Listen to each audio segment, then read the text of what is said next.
ঋণের বোঝায় যারা জর্জরিত, বিষ্ণু ইসলাম চমৎকার একটা দোয়া শিখিয়েছেন। আমাদের অনেকে ঋণের বোঝায় জর্জরিত, আছে না নাই? এদিকে কেউ আছেন?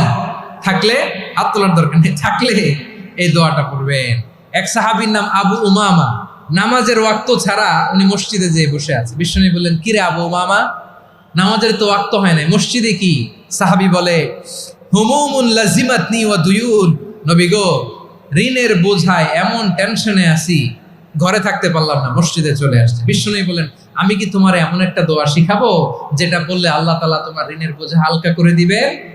আবু উমামা বললেন, ইয়া রাসূলুল্লাহ, অবশ্যই শিখাবেন। বিষ্ণু বললেন, তাহলে তুমি পড়বা, আল্লাহুম্মা ইন্নী আউযু বিকা মিনাল হাম্মি ওয়াল হাযান ওয়া আউযু বিকা মিনাল জুবনি ওয়াল বুখল ওয়া আউযু বিকা মিন গালাবাতিদ দাইনি ওয়া কাহরির রিজাল।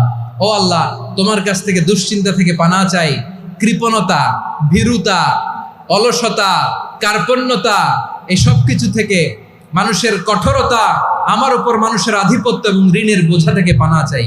এই দোয়াটা যখন বিষ্ণুনবী শিখাই দিলেন, আবু উমামা বারবার এই দোয়া পড়েন, আল্লাহুম্মা ইন্নী আউযু বিকা মিনাল হাম্মি ওয়াল হাযান ওয়া আউযু বিকা মিনাল আজজি ওয়াল কাসাল ওয়া আউযু বিকা মিনাল জুবনি ওয়াল বুখল ওয়া আউযু বিকা মিন গালাবাতিদ দাইনি ওয়া কাহরির রিজাল। আবু উমামা বলে, এই দোয়া আমি পড়তে লাগলাম আর পড়তে লাগলাম। কিছুদিন পরে দেখা গেল বিষ্ণুনবীর শেখানো এই দোয়ার বদৌলতে আল্লাহ তাআলা আমার সব ঋণ পরিশোধের ব্যবস্থা করে দিয়েছেন।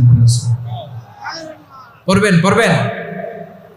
আমার প্রিয় পটুয়াখালীর ভাইয়েরা, বিশ্বনবীর জামাতা সাইয়্যিদিনা আলী রাদিয়াল্লাহু তাআলা আনহুর কাছে এক লোক এসে বলে, হে আলী, ঋণের বোঝায় আমি জর্জরিত, আমার কিছু অর্থ দিয়ে সাহায্য করো।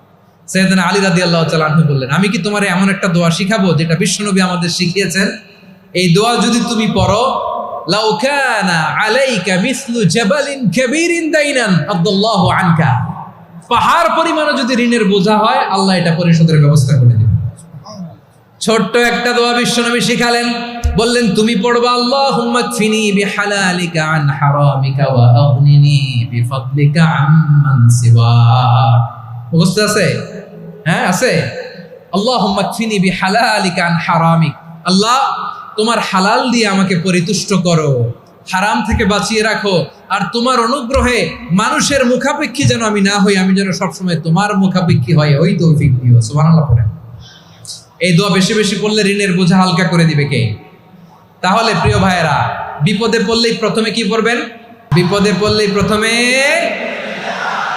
ইন্না লিল্লাহ কি বলে নিজেকে আল্লাহর কাছে সঁপে দিতে হয়? হাসবুনাল্লাহ। চরম বিপদে দেয়ালে পিঠ থেকে গেছে, তখন লা ইলাহা ইল্লা আনতা সুবহানাকা ইন্নী কুনতু মিনাজ জালিমিন। এরপরে লা ইলাহা ইল্লাল্লাহুল আযীমুল হালিম, এই দোয়া।